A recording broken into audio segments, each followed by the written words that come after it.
सभी सीनियर्स को मेरा हाथ जोड़ के नमस्कार।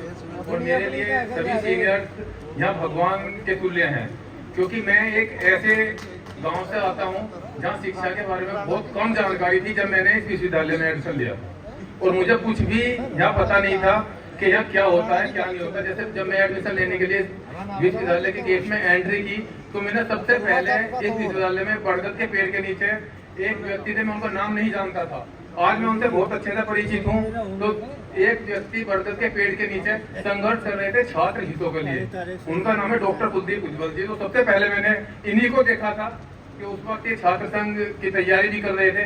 तो मैं एडमिशन लेने के लिए यहाँ आया हुआ था।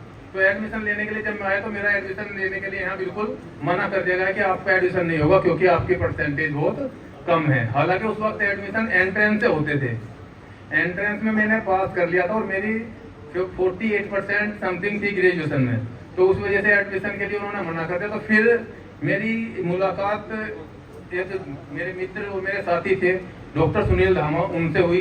तो उन्होंने मेरे सीनियर थे भूपेंद्र सर, उन्होंने मेरा एडमिशन करा दिया किसी तरीके से भी, वो मुझे नहीं पता कैसे कराया, लेकिन मेरा एडमिशन हुआ।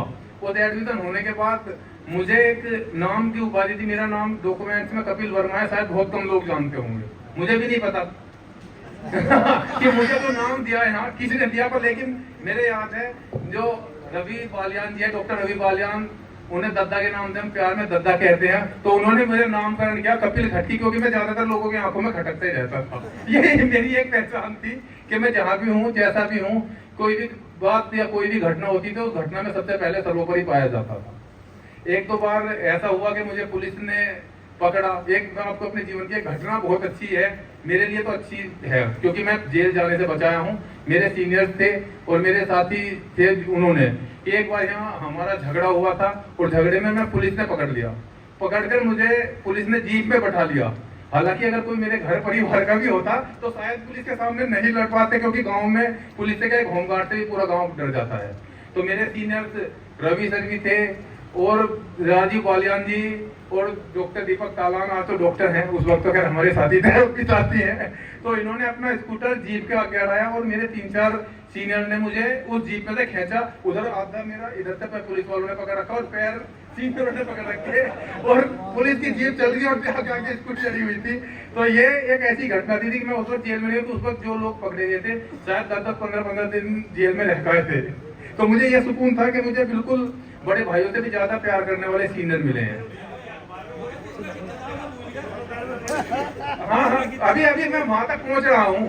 उस घटना के बाद थोड़ा थोड़ा आगे बढ़ते हुए मुझे नवीन और देव राणा ये मिले और फिर दीपक राठी वाली टीम, इस टीम में मैं रहा हूँ। और डॉक्टर सोहन लाठर सर हैं, मैं तो उन्हें बड़े भाई की तरह ही मानता था, क्योंकि जब मैं हॉस्टल में जब भी कुछ घटना होती थी तो मुझे धमकाते तो दद्दा थे, दद्दा ही कहते थे, रवि सर को धमकाते तो ये थे, लेकिन प्यार हमेशा सोहनकर करते थे, कुटीर के उधर ले जाकर समझाते थे कोई बात नहीं, जो कह रहे हैं सब कुछ अच्छा कह रहे हैं। उसके बाद चुनाव लड़ने की इच्छा मन में हुई, लेकिन चुनाव लड़ नहीं पाया। मैं 2015 में जिला पंचायत का चुनाव लड़ा।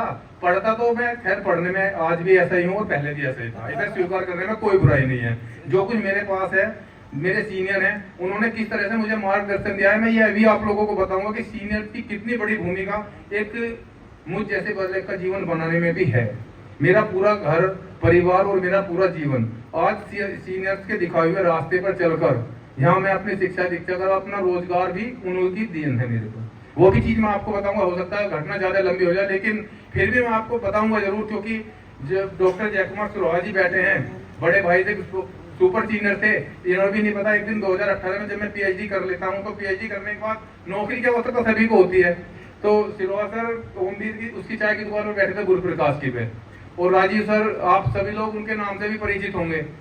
तो पहली बार सिरोहा सर ने राजीव सर ने कहा था भाई कुछ नहीं, इस बालक को नौकरी क्या हो सकता है, तो आप इसे नौकरी दें। तो मैं सर आपको बहुत बहुत धन्यवाद देता हूँ, क्योंकि वो बात आपकी राजीव सर ने मानी और मेरे जीवन में आज तक जो भी नौकरी मुझे प्राप्त है या मेरे परिवार में ज्यादातर नौकरियां जो भी है सब सिरोहा सर की सिफारिश और राजीव सर के आशीर्वाद से है, और इन्हीं से मेरा जीवन आज भी चल रहा है। तो सीनियर की इतनी बड़ी भूमिका होती है, नहीं तो मैं इस मन से खुले मन से बिल्कुल कह सकता हूँ कि मैं वास्तव में शिक्षा के इस दौर में जाने लायक नहीं था। मैं तो किसी जेल में या कहीं भी होता, ये भी कंफर्म है, या कहीं अपनी खेती करता हुआ था, क्योंकि मेरे गांव से मैं पहला स्टूडेंट हूँ जो पढ़ने के लिए आया हुआ था। जो जिसने यहाँ एडमिशन लिया था और पहला आया था, उसके बाद मैंने एक अच्छा काम जरूर किया कि अपने गांव में से जितने भी मेरे चाचा लोग 10-12 पढ़ने लायक वाले थे, उन सबका एडमिशन इस कैंपस में करा लिया। वो कराया चाहे मैंने किसी भी रूप में इसलिए था कि मैं चुनाव लड़ूंगा या कुछ, लेकिन उसके वो एडमिशन होने के बाद उन्हें भी थोड़ी थोड़ी पढ़ने की जानकारी हुई और आज वो भी ठीक ठाक नौकरी पे, सभी ठीक ठाक है। कोई भी नहीं उनमें से बचा। मेरा छोटा भाई रोहित बैठा हुआ है यहाँ, नेट है, पीएचडी कर रहा है। बस ये हमारे पूरे परिवार में से एक बचा हुआ है। हो सकेगा भगवान और बड़े भाइयों का आशीर्वाद है, ये भी अगली बार कहीं असिस्टेंट प्रोफेसर बना मिलेगा। ठीक है। सर तो मैं इसके लिए भी कहूंगा, फिर भी कहूंगा। और मैं वर्तमान में असिस्टेंट प्रोफेसर हूँ government degree college Hasanpur Amroha में। वो हसनपुर अमरोहा जहाँ मैं हूँ, डॉक्टर सोरन सिंह जी की कर्म भूमि है, क्योंकि मैंने जब वहाँ ज्वाइन किया तो सबसे ज्यादा पोस्टर मैंने डॉक्टर सोरन सिंह जी के ही वहाँ देखे थे। और वहाँ के बच्चे और वहाँ के गांव में जितनी भी जानकारी शायद इनकी है, शायद किसी की भी नहीं है। तो मुझे भी पूरी उम्मीद थी कि डॉक्टर सोरन सिंह जी को टिकट मिलेगा, अपने बड़े भाई चुनाव लड़ेंगे तो हम मदद करेंगे। लेकिन जब टिकट हुआ, पता नहीं पार्टी या किसी भी क्या नीति रही, हमें बहुत दुख हुआ जब सर आपका नाम नहीं आया, लेकिन हमें बड़ी उम्मीद थी कि आप होंगे।